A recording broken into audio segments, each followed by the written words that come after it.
A pensar más con Rosa María Palacios. El caso García, este libro que ha resultado siendo tan popular y tan vendido, es el relato de las peripecias de los congresistas del año 90 al 92 por llevar a Alan García a juicio, investigar sus delitos y finalmente que sea acusado y condenado. Como ustedes saben, ese proceso se frustró con el golpe de 1992, pero el libro tiene una serie de pistas interesantes. El libro hacía referencia al informe Sibina, el miembro de la Corte Suprema, al cual le toca formular la denuncia contra Alan García. Porque ustedes saben que cuando uno es presidente, se te juzga de frente en la Corte Suprema. El Congreso acusa, y el informe, que tiene más de 80 páginas, había estado perdido en el tiempo, pero ha sido rescatado. Doctor, ¿qué dicen estas 80 páginas? Bueno, en realidad, en ese entonces, el ex vocal supremo Hugo Sibina actuó como vocal instructor, que es el vocal de la Corte Suprema que designa la misma Corte para que haga la investigación, porque como tú bien has señalado, cuando el Parlamento acusa al presidente de la República, la denuncia va a la Fiscalía, el fiscal de la Nación, de acuerdo a la nueva Constitución, tiene la obligación de denunciar y se abre propiamente la instrucción.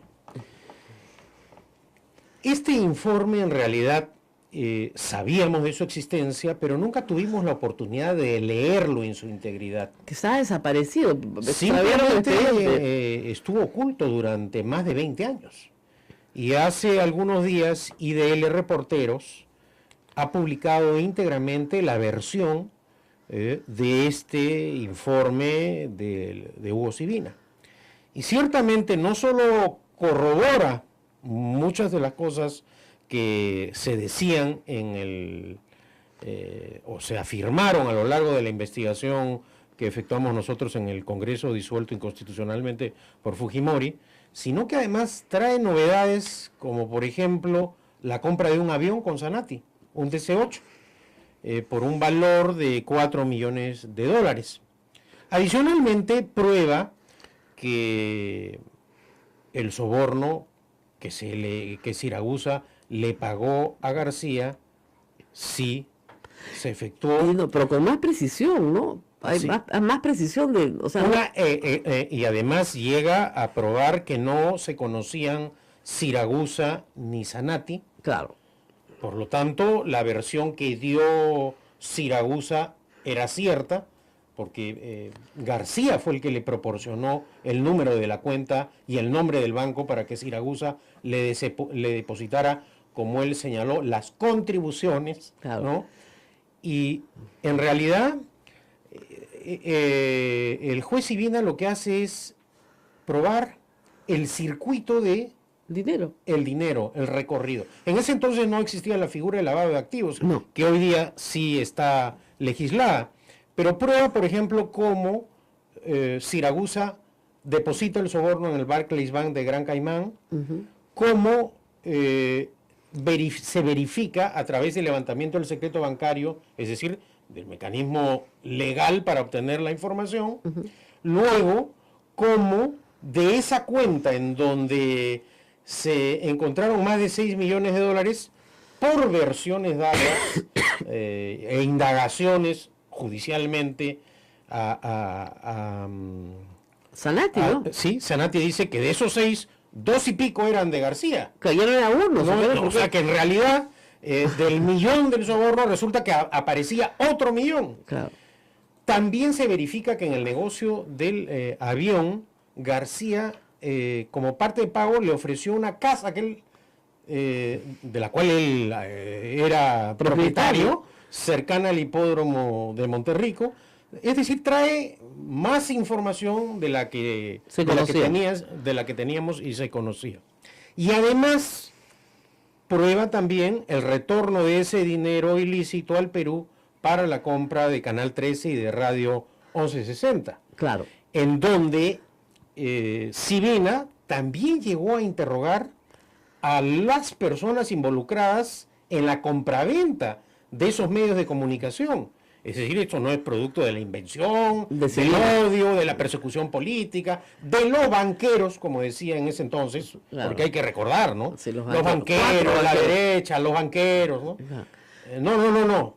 Entonces, resulta muy interesante porque, entre otras cosas, salvando las distancias y los contextos, prueba que todo calzaba. Cómo inició el proyecto del tren eléctrico sin estudios técnicos, Ah, cómo presionó a la empresa para el pago de las coimas.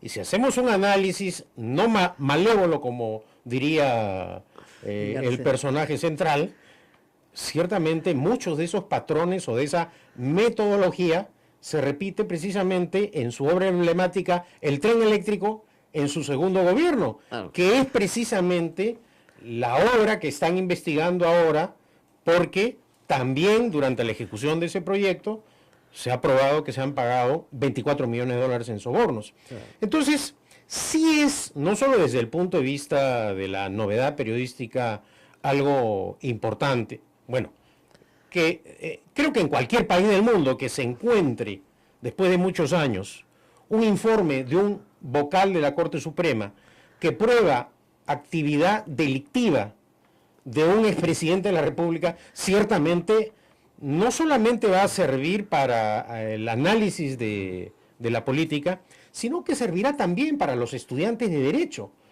que pueden ahora acceder a este documento y con el expediente judicial hacer un estudio profundo de cómo se manejaban las cosas en ese entonces, las dificultades que en muchas ocasiones se tiene para encontrar la verdad, pero finalmente la verdad tarde o temprano aparece. Y otro detalle interesante que divulgó IDL Reporteros es la resolución de la Corte Suprema que declara fundado el pedido de prescripción que hizo Alan García. Así es. Durante años, los defensores de oficio de García, sus parlamentarios, el abogado del Castillo, Mulder recientemente, señalaban que la Corte Interamericana de Derechos Humanos, Ni la la Corte. Comisión... No. Acá también podemos revisar el pedido de prescripción sobre esta acusación. Y precisamente la resolución de la Corte Suprema, que se puede leer íntegramente, en donde declaró fundada la prescripción, y razón por la cual, como sostuvimos a lo largo del tiempo, García nunca podrá exhibir una resolución del Poder Judicial peruano absolviéndolo.